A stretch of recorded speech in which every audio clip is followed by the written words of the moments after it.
Oh God, you again? വീണ്ടും നിങ്ങളോ? അപ്പൊ ക്യാമറ ഒക്കെ സെറ്റാക്കി, ഫ്രെയിമിലും ആരുമില്ല. അപ്പൊ ഇനി തുടങ്ങിയാലോ? അങ്ങനെ ഫൈനലി നമ്മൾ ആ ഒരു ഡെസേർട്ട് ഒന്ന് ട്രൈ ചെയ്യാൻ പോവാണ്, which I saw in a picture a while back. ഞാൻ ഇത് കണ്ടപ്പോൾ തന്നെ ഇത് സേവ് ചെയ്ത് വെച്ചിട്ടുണ്ടായിരുന്നു because it look so beautiful, so good.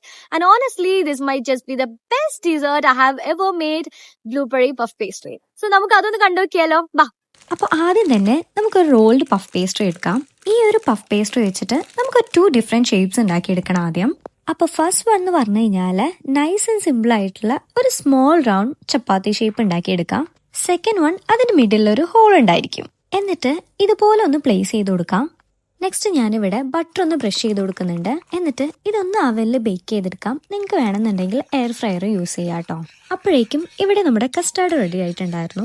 Instant ആയതുകൊണ്ട് തന്നെ it's so easy to use. ഇതിലേക്ക് എക്സ്ട്രാ ഷുഗറോ ഒന്നും ആവശ്യമില്ല. നമുക്ക് കുറച്ച് മിൽക്ക് ആഡ് ചെയ്തിട്ട് നമുക്ക് ബോയിൽ ചെയ്തെടുക്കാം. നെക്സ്റ്റ് നമ്മുടെ ഈ ഒരു കസ്റ്റാർഡ് മിക്സ് നമുക്ക് ഇതിന്റെ ഒരു മിഡിൽ പോർഷനിലായിട്ട് ഒന്ന് പൈപ്പ് ചെയ്ത് കൊടുക്കാം. ഫൈനലി ടോപ്പിൽ കുറച്ച് ബെറീസും കൂടി ആഡ് ചെയ്ത് എക്സ്ട്രാ സ്വീറ്റ്നെസ്സിനായിട്ട് ഷുഗറും കൂടി സ്പ്രിങ്കിൾ ചെയ്ത് കൊടുക്കുന്നുണ്ട്. ഈ ഒരു ക്രിസ്പി പഫ് പേസ്ട്രിയും അതിന്റെ കൂടെ സ്മൂത്ത് കസ്റ്റർഡും പിന്നെ ജ്യൂസി ബ്ലൂബെറീസും ഈ ഒരു കോമ്പിനേഷൻ എന്ന് പറഞ്ഞു കഴിഞ്ഞാൽ ഇറ്റ്സ് ജസ്റ്റ് പെർഫെക്റ്റ്.